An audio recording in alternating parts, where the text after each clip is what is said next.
Bismillahirrahmanirrahim. Alhamdulillahirabbil alamin. Wa bihi nasta'in ala umuri dunya waddin. Wassalatu wassalamu ala asyrafil anbiya wal mursalin. Sayyidina Maulana Muhammadin wa ala alihi wa sahbihi ajma'in. Qala al-musannif rahimahullah wa nafa'ana bi ulumihi fid dharain amin.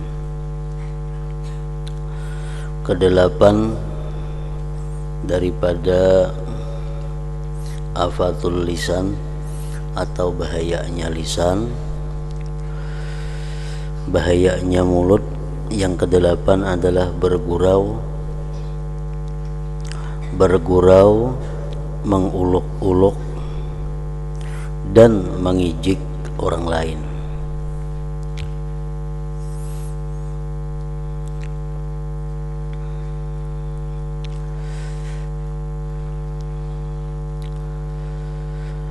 Maka hendaklah engkau memelihara lidahmu daripada menguluk-uluk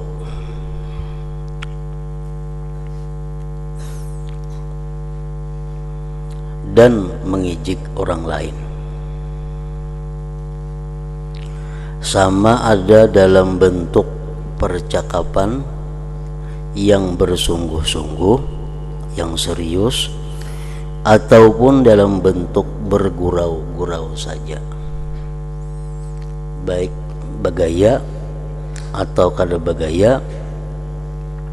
Jangan sekali-kali mengijik orang lain atau menguluk-uluk orang lain, karena perbuatan yang demikian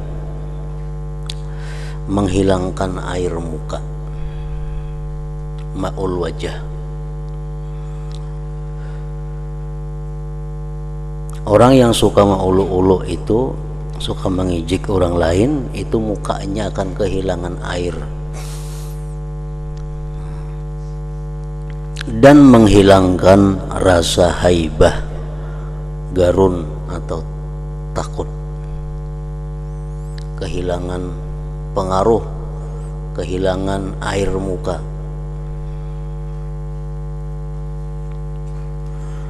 Dan terkadang membawa kepada rasa jauh hati dan menyakiti hati orang lain tentunya. Maka dari situlah bermulanya pertengkaran dan kemarahan yang akhirnya membawa kepada putusnya hubungan dan permusuhan di dalam hati.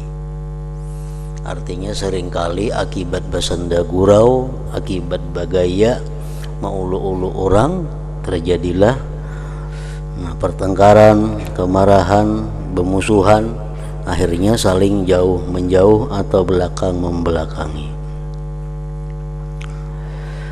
Maka janganlah engkau bergurau dengan seseorang, bahkan jikalau mereka coba mengusik engkau. Artinya orang membawai bagaya, orang menggayai kita,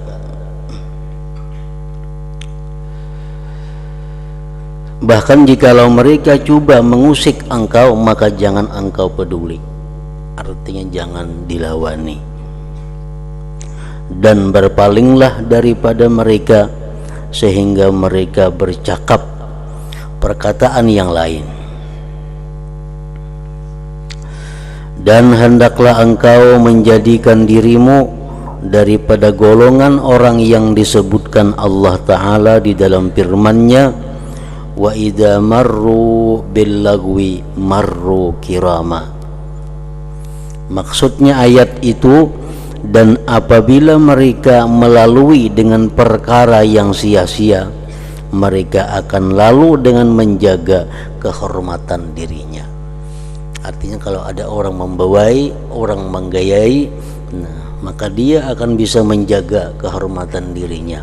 Kadang melawani orang tersebut artinya.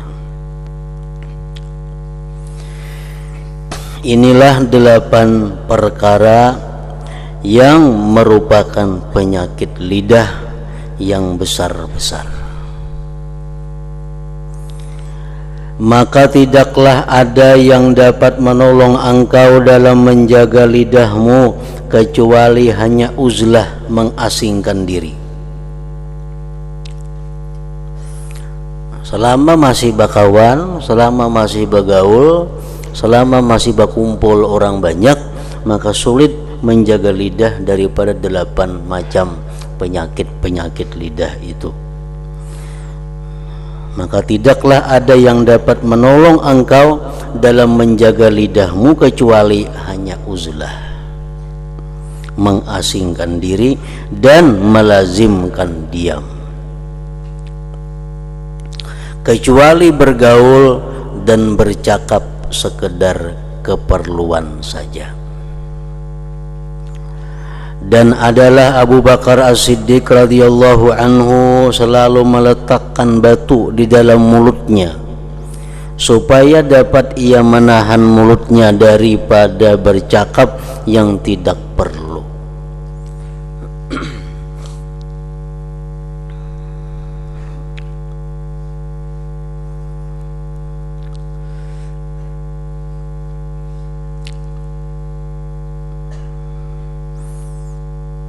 Dalam minggu-minggu yang terdahulu dan di kitab lain pada ini,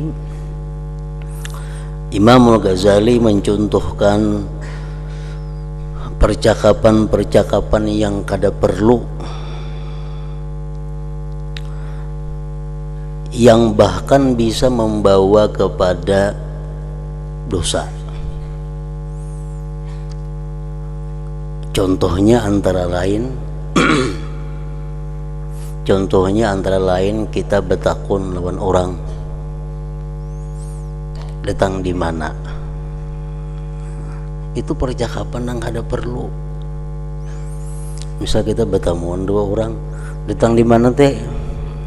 Datang di mana? Itu percakapan yang ada perlu. Dan bisa jadi dosa. Kenapa? Bisa menyebabkan yang ditakun itu berdusta. Karena dikhawatirkan datang di manakah inya nang bila disambetnya asa ngalih, lalunya berdusta. Nah, jadi artinya kalau kita bertakun lawan orang datang di mana, itu percakapan yang kada perlu. Datang di mana kau orang? Kalau jadi masalah juga kalau datang di mana. Nah, lain halnya kalau guru lawan murid, datang di mana, itu kata jadi masalah. Atau orang tua lawan anak, datang di mana, kada jadi masalah. Suami lawan bininya, datang di mana igam tadi umanya, kada jadi masalah. Itu wajar.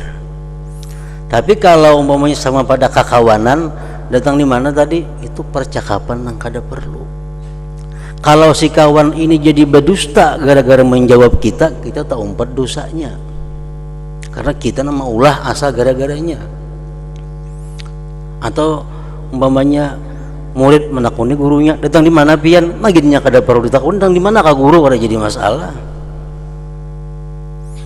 Atau bini lawan laki, datang di mana pian? Datang di manakah?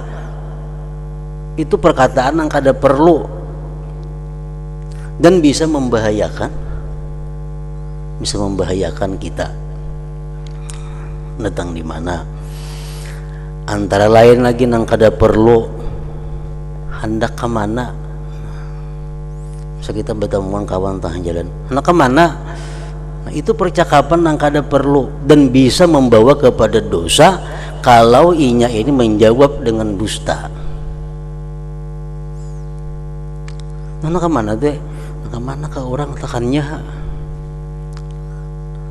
Nah, itu percakapan yang kada perlu.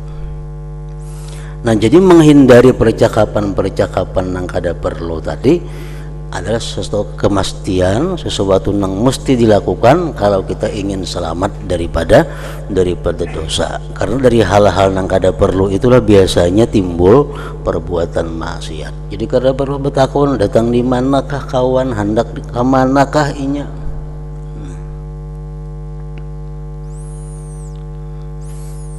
percakapan yang kada perlu lagi,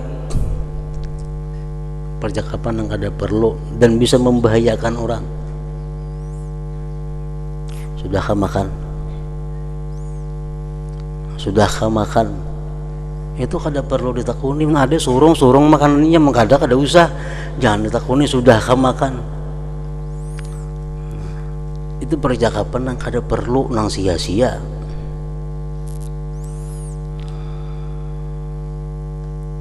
Banyak contohnya. Imam Ghazali mencontohkan perkataan-perkataan yang kada perlu, nang kayaknya kita anggap itu biasa padahal membahayakan.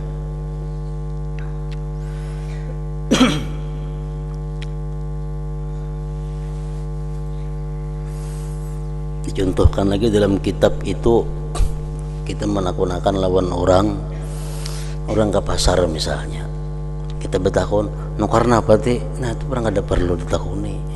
Orang nukar napa kah, nukar nang apa kah? Berusia orang nukar nang kada patut didengar. Berusia orang nukar nang dikisahkan supan, lalu yang jadi berdusta. Nah kita berdosa juta umpat gara-gara kita maulah ungkara nang kayak itu.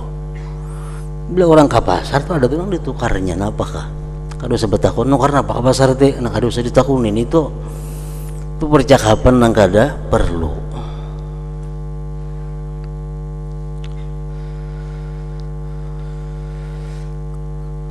Dan adalah Abu Bakar Siddiq radhiyallahu anhu selalu meletakkan batu di dalam mulutnya supaya dapat ia menahan mulutnya daripada bercakap yang tidak perlu. Dan beliau mengisyaratkan kepada lidahnya, beliau menunjuk kepada mulutnya, inilah yang banyak membawa aku ke jurang kebinasaan, maka aku mestilah berjaga-jaga daripadanya.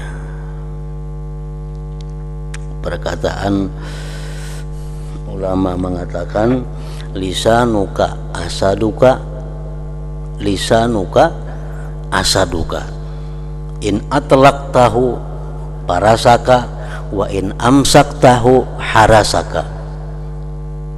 Lisan engkau itu, mulut engkau itu adalah serigala engkau. Bila engkau lepas, dia bisa menerkam engkau. Bila dia tahan, dia akan bisa menjaga engkau. Orang bangunan anjing misalnya di muka rumah, termasuk binatang buas, amun diikat saja bisa menjaga ampun rumah. Amun dilepas, amun rumah pun bisa dipatuknya, bisa diikutnya. Nah itulah mulut kita ini. Kalau kita kadang mengendalikan, bisa menyakiti kita, bisa membahayakan kita.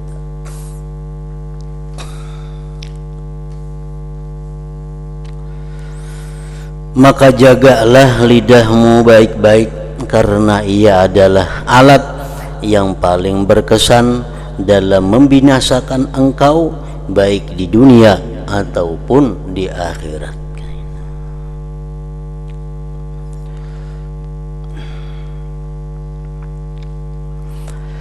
Yang keempat, menjaga perut, menjaga mata, menjaga telinga, menjaga mulut. Yang keempat, menjaga perut. Maka hendaklah engkau pelihara perutmu daripada memakan yang haram dan yang syubhat.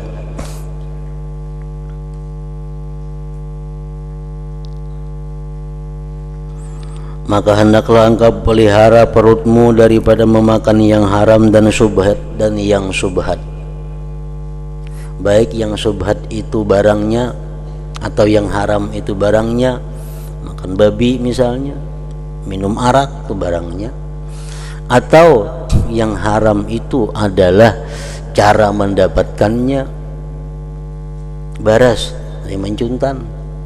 Nah jadi haram juga. Dan yang syubhat itu wajib menjaga perut jangan sampai dimasuki oleh dua hal tadi. Yang haram itu adalah menurut sebahagian para ulama menarifkan ma yakunu bihi ilmun laka au ghalibu zannin bikaunihi manhiyan anhu bisyar'i. Satu keyakinan daripada engkau atau sangkaan yang kuat bahwa itu tertegah pada syara, nah itu haram. Contohnya yang pengetahuan yang keyakinan pada itu dilarang adalah misalnya orang dengan jelas kita melihat bahwa orang itu adalah menang judi.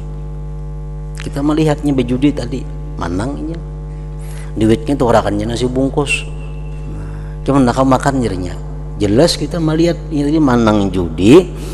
Karena si bungkus duit itu tukarakannya kita hendak diberiinya, nah kita wajib kada mau, wajib memelihara. Nah itu ngarannya adalah yakin.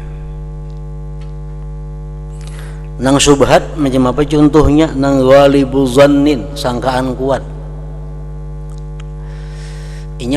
Kita melihat inya main judi menang, intinya balik ke rumah. Boleh ke rumahnya mungkin apa digawe di rumah kada tahu, turun itu boleh ke rumah, turun pulangnya ke warung bawa kita makanan. Nah ini subhat, apa haram juga karena sangkaan kuat kita bahwa duit nang dibawanya makanan itu adalah duit nang dapat judi tadi, walaupun itu kita kada yakin, cuma ghalibu zannin, sangkaan nang kuat. Kita melihat inya manang judi, nah kemudiannya naik ke rumah. Sudah naik ke rumah, turun membawa kita makanan di warung. Nah, ini sangkaan kuat kita itu adalah duit judi yang dibawanya kita makanan itu. Nah itu pun termasuk nang haram, ghalibu zannin ngarannya. Imam Ghazali mencontohkan itu lagi dengan yang sangkaan kuat haram tadi. Orang yang kita ketahui kebanyakan hartanya daripada yang haram. Nah, orang ini ada punya harta, orang ini ada punya usaha, nang halal ada, nang usahanya nang haram ada. Tapi kebanyakannya daripada nang haram. Usahanya itu kebanyakan daripada yang haram.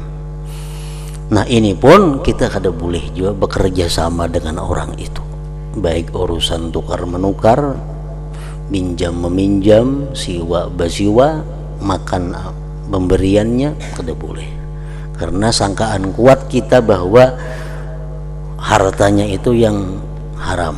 Sebab umumnya hartanya didapat dari yang haram, walaupun ada yang halal cuma sedikit, nah itu termasuk haram juga. Itu wajib kita jaga perut daripada macam itu. Nah, kemudian yang kedua, jaga perut daripada syubhat. Daripada syubhat. Syubhat ini bermacam-macam ulama menerangkan pengertian syubhat. Antara lain contohnya adalah sesuatu yang mempunyai derajat yang sama tentang kehalalan dan keharamannya.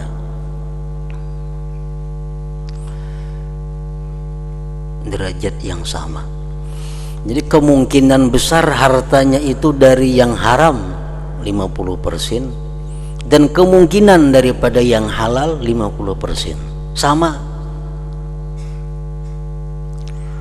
Matasawat pihil ammaratani ad-dallatani alal hilli wal hurmah bila tarjihin bainahuma.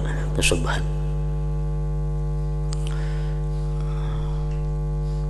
Ibadahkan halal, tidak mungkin juga haram, seimbang. Nah, contohnya lagi umpamanya orang tuh berisi harta 1.000 rupiah, 500 rupiah nang halal, 500 rupiah nang haram. Nah, sama ngarannya. Lalu orang ini hendak memberi kita makan, kita kada tahu nang mana diunjuknya duitnya lawan kita. Itu syubhat ngarannya. Nah itu pun hendaknya jangan dimasukkan juga ke dalam perut. Sebagian ulama lagi ada yang mengartikan pengertian syubhat itu makhtalafa fihi ulama ay fi hillihi wa hurmatihi, sesuatu yang khilaf ulama mengenai halal dan haramnya, itu syubhat. Nah itu hendaknya mesti kita jauhi. Ulama sebagian mazhab mengatakan itu haram, bagian mazhab mengatakan itu halal. Nah bagi kita ini syubhat itu ngarannya. Nah itu pun hendaknya dijauhi. Di dalam kitab Marakil Ubudiyah disebutkan contohnya adalah kuda. Kuda itu menurut Imam Malik haram dimakan, imam kita halal. Nah jadi kuda itu ada dua mazhab. Daging kuda menurut Imam Malik haram dimakan, menurut Imam Syafi'i boleh dimakan. Lalu ini terjadi perbedaan pendapat ulama mengenai kuda. Nah jadi kita supaya jangan termakan syubhat, jangan makan daging kuda. Kenapa? Karena menurut Imam Malik kada boleh, menurut Imam Syafi'i boleh. Nah menghindari seperti itu sesuatu yang mesti juga artinya.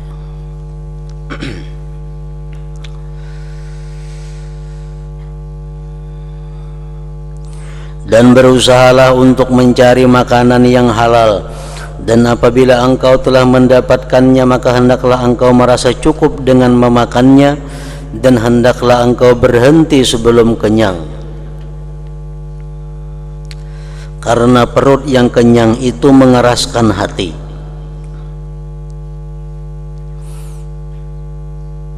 Mengetahui hati keras itu macam apa? Antara lain tandanya hati yang keras itu kada sedih mengingat dosa. Itu tanda hati keras. Dulu aku pernah mencuri, dulu aku pernah berzina, dulu aku pernah minum arak, dulu pernah aku kada sembahyang. Ingat dosa-dosa tapi kada ada sedih. Nah ini alamat kaswatil qalbi, alamat keras hati ini orang.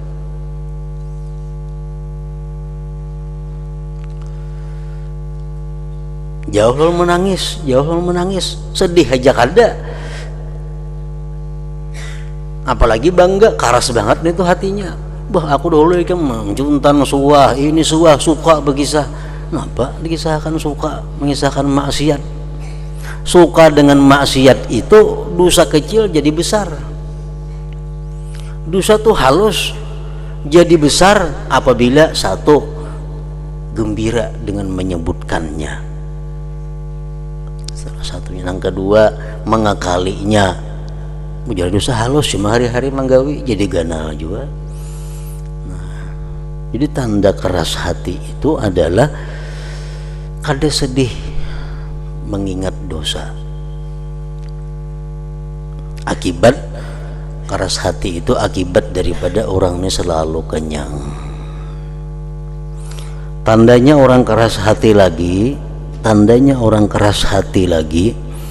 kada mampan dinasihati dengan al-hadis, al-Quran, dan kalamul aulia. Perbuatan ikam itu dilarang Allah, ranaiha dinasihati. Perbuatan ikam itu melanggar hadis Rasulullah. Perbuatan ikam itu Najar Abdul Qadir Al-Jilani mengatakan ini akibatnya tatapnya kada maasi, kada mampan. Apalagi nasihat nang lainnya, nasihat wali kada mampan, nasihat Rasulullah kada mampan, Al-Quran tatapnya kada mampan. Ini tanda keras hati.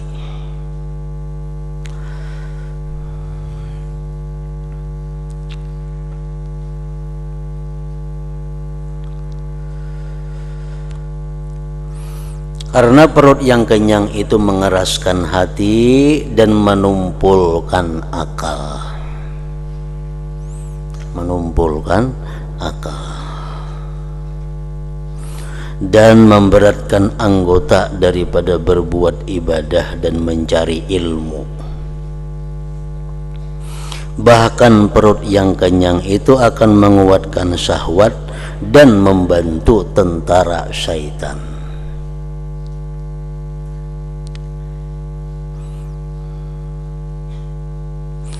Kenyang dengan yang halal adalah puncak segala kejahatan, maka betapa pula kenyang dengan yang haram. Apalagi kenyang lawan yang haram. Dalam keadaan tertentu, dalam keadaan darurat, kita boleh makan yang haram itu, tapi jangan sampai kenyang sekedar untuk menahan nyawa.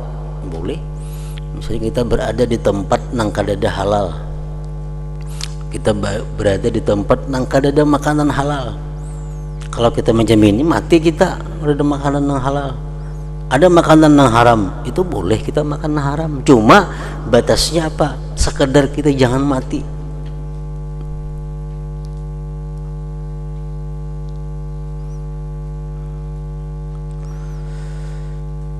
Oleh itu, mencari makanan yang halal adalah wajib atas setiap orang Islam, dan berbuat ibadah atau mencari ilmu dengan memakan makanan yang haram adalah seperti membuat sesuatu binaan atau bangunan di atas longgukan sampah.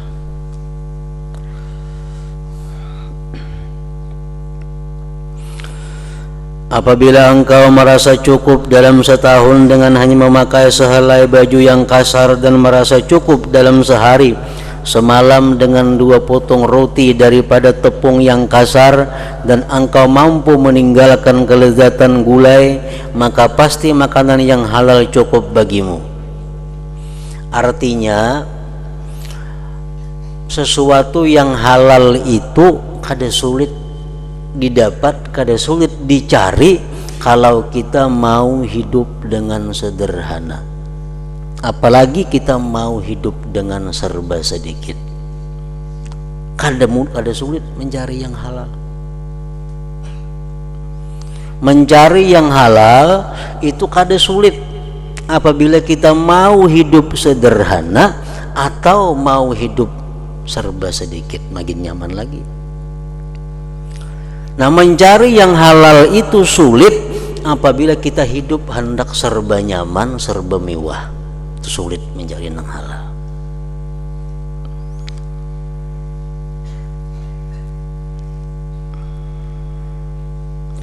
Harta yang halal itu sebenarnya banyak, dan engkau tidak dituntut memeriksa sampai kepada perkara-perkara yang kecil. Bahkan memadaklah bagimu bahwa engkau menghindari apa-apa yang telah engkau kenal pasti bahwa harta itu adalah haram, atau engkau sangka bahwa ia adalah haram dengan bukti-bukti yang nyata dan yang telah sabit pada harta tersebut.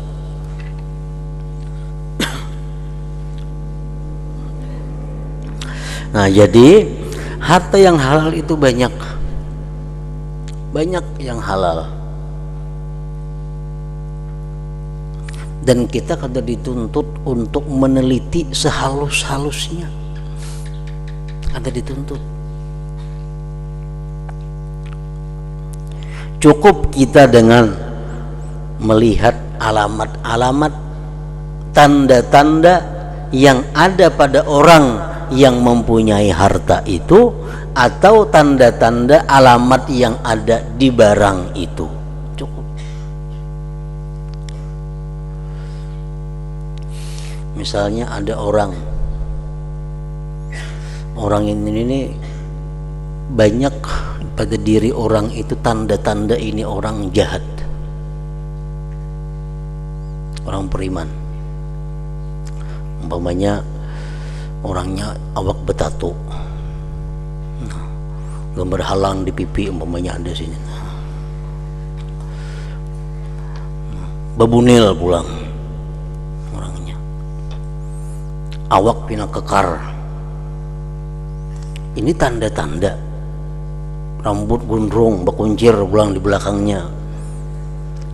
Nah lalu ini orang banyak mempunyai tanda-tanda kejahatan. Betato maksiat, bebunil maksiat, bagalang orangnya, rambut mudil pada orang. Nah jadi ini orang sudah menunjukkan alamat-alamat kezaliman. Biasa orang jadi perampok tuh macam ini, biasa orang jadi pembunuh tuh macam ini orangnya. Nah banyak tanda-tanda seperti itu.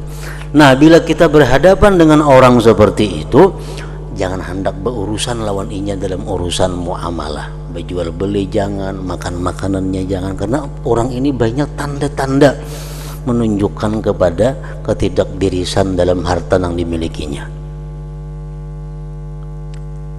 Kada perlu kita meneliti yang halus-halus. Nah apabila orang ini kelihatannya orangnya jujur, tanda-tanda adil ada pada orang ini, tanda-tanda salih ada pada orang ini, nah itu dengan tanda-tanda itu kita sudah bisa bekerja sama dengan orang itu dalam hal muamalah tadi. Makan makanannya, menyewa ampunnya, menukari barangnya, menjualinya, karena jadi masalah karena pada diri orang itu terlihat dengan jelas tanda-tanda keadilan atau kesalihan. Walaupun sebenarnya orang ini jahat juga, karena jadi masalah. Kita sudah tidak dituntut lagi karena kita disuruh meneliti, melihat alamat-alamat itu. Misalnya orang nang pina kekar tadi, nang bebunil-bunil tadi, nya ulihan behuma duitnya. Nah orang pina saleh, pina adil ini orangnya perampok, cuma di kampung lain nya merampok, itu kan jadi suatu Allah Ta'ala urusannya, urusan hakikat batinnya. Nang jelas hukum agama fikih menjelaskan bahwa bila orang-orang seperti ini alamat-alamat kezaliman pada dirinya itu ada, kita disuruh menjauh. Bila orang ini ada alamat-alamat saleh, alamat-alamat adil, kita boleh berhubungan dengan inya. Nah kada sulit itu.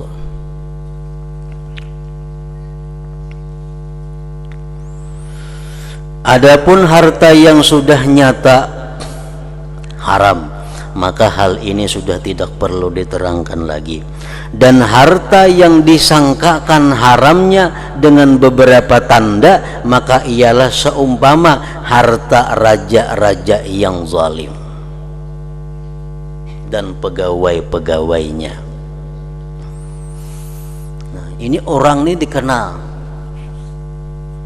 orang ini jadi pegawai, pekerjaan lain setahu kita kadada, warisan kadada, abahnya orang miskin jauh hari.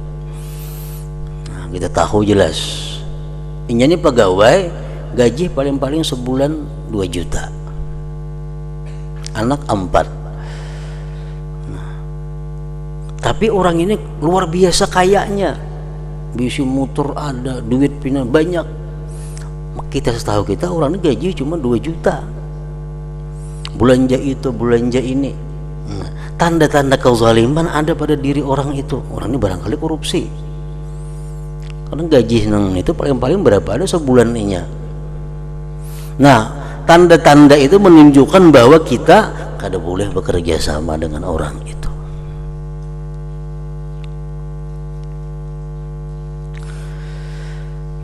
Dan harta orang-orang yang tidak ada pekerjaan kecuali hanya meratapi orang mati atau menjual arak atau bermuamalah dengan cara riba atau berjual beli seruling dan alat-alat musik dan seumpamanya, maka siapa yang engkau telah ketahui secara pasti bahwa kebanyakan hartanya adalah daripada sumber yang haram, maka apa yang engkau ambil daripada tangannya walaupun boleh jadi ia halal adalah haram. Orang tadi misal kan gajiannya, orang tuh ada gajiannya 2 juta sebulan, tuh halal gitu, tapi penghasilan kejahatan itu lebih daripada 2 juta sebulan, bisa 4-5 juta hasil dari kejahatannya itu. Gaji murninya 2 juta aja. Jadi nang diberiakannya lawan kita barangkali nang halal, itu kada kau dipakai lagi. Kenapa? Karena sudah jelas bahwa orang ini lebih banyak nang haram daripada halalnya. Karena itulah yang ghalib pada zan, sangkaan. Di antara harta yang jelas haram ialah harta wakaf yang dimakan tidak mengikuti syaratnya.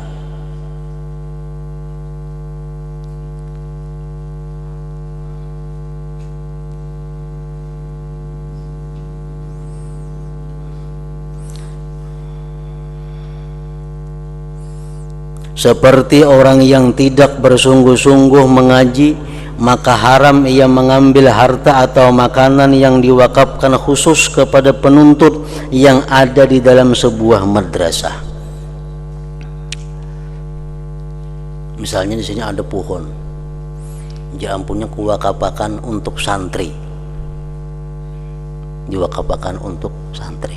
Jadi buahnya itu ambil santri, nang mana santri boleh, nang mana kada santri kada boleh. Nah jadi orang-orang nang kada bujur-bujur santri kada boleh makan itu. Misalnya orangnya sudah melanggar peraturan nang jakanya ketahuan diampihi sudah orang, nah itu kada boleh makan itu. Karena itu untuk orang yang santri. Kada boleh. Misalnya orang ada materi nasi bungkus nang sakirim santri 100 bungkus. Jangan seorang rancak melanggar peraturan nang jakanya ketahuan sudah diampihi. Hanya haram makan itu. Karena ini kada santri lagi sebenarnya. Nah kada boleh. Asrama itu wakaf untuk santri. Orang nang kada santri haram diam di situ. Haram karena wakaf untuk santri. Nah, contohnya di sini tadi. Orang yang tidak bersungguh-sungguh mengaji, maka haram yang mengambil harta atau makanan yang diwakafkan khusus kepada penuntut yang ada di dalam sebuah madrasah. Ini bangunan diwakafkan untuk santri. Guring di situ disilahkan santri. Sedangkan seorang ini sebenarnya kada santri. Cuma zahirnya aja santri, nah kada boleh itu menggunakan fasilitas itu. Karena wakaf itu seperti syarat wakaf itu seperti hukum Allah. Syarat seperti hukum Allah. Dan siapa yang mengerjakan maksiat maka akan ditolak segala persaksiannya, syahadahnya. Dan begitu pula haram mengambil harta atas nama tasawuf bagi orang yang bukan ahli tasawuf daripada wakaf yang khusus untuk mereka. Misalnya di sini ada diulahkan perumahan, penginapan untuk orang-orang yang belajar tasawuf. Nah, sedangkan ini kada belajar tasawuf, nah kada kau mempergunakan fasilitas itu kada boleh. Itu termasuk yang diharamkan dalam agama. Syaratul wakif itu kahukmillah. Syarat oleh orang yang berwakaf itu sama dengan hukum Allah. Sama dengan hukum Allah. Dan telah kami sebutkan keterangan yang luas tentang harta, syubhat, halal dan haram di dalam kitab karangan Sidin, artinya Ihya Ulumiddin. Maka hendaklah engkau merujuk ke sana karena mengetahui cara mencari harta yang halal ini adalah wajib. Dan mencari harta yang halal itu adalah wajib, seperti wajibnya engkau sembahyang 5 waktu. Belajar cara berdagang yang halal kayak apa, itu hukumnya wajib. Sama wajibnya sembahyang 5 waktu, sama wajibnya puasa Ramadan, sama-sama pada wajib. Yang kelima, menjaga kemaluan. Maka hendaklah engkau menjaga kemaluanmu daripada apa-apa yang diharamkan oleh Allah Ta'ala. Dan hendaklah engkau jadikan dirimu seperti golongan yang disifatkan oleh Allah Ta'ala di dalam firman-Nya, walladzina hum li furujihim hafizun illa ala azwajihim aw ma malakat aymanuhum fa innahum ghairu malumin.